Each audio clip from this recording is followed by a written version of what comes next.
حضرت سالم بن عبداللہ رضی اللہ تعالیٰ عنہ سے روایت ہے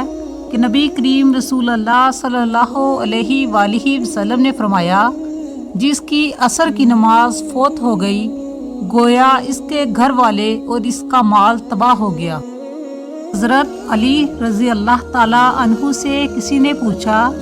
میں بہت کوشش کرتا ہوں کہ صبح کی نماز پڑھوں پر اٹھا نہیں جاتا۔ حضرت علی رضی اللہ تعالیٰ عنہ نے ارشاد فرمایا، یہ نیند کی وجہ سے نہیں ہے بلکہ تم جو سارے دن میں گناہ کرتے ہو وہ تمہاری گردن میں توق، ہاتھوں میں ہتھ کڑی اور پاؤں میں بیڑیاں بن کر تمہیں اٹھنے نہیں دیتے۔ رسول اللہ صلی اللہ علیہ وآلہ وسلم نے فرمایا، وہ شخص ہرگز آگ میں داخل نہیں ہوگا جو سورج نکلنے اور اس کے غروب ہونے سے پہلے نماز پڑھتا ہے، یعنی فجر اور عصر کی نمازیں۔ حضرت ابو ہریرہ رضی اللہ تعالیٰ عنہ سے روایت ہے، رسول اللہ صلی اللہ علیہ وآلہ وسلم نے فرمایا،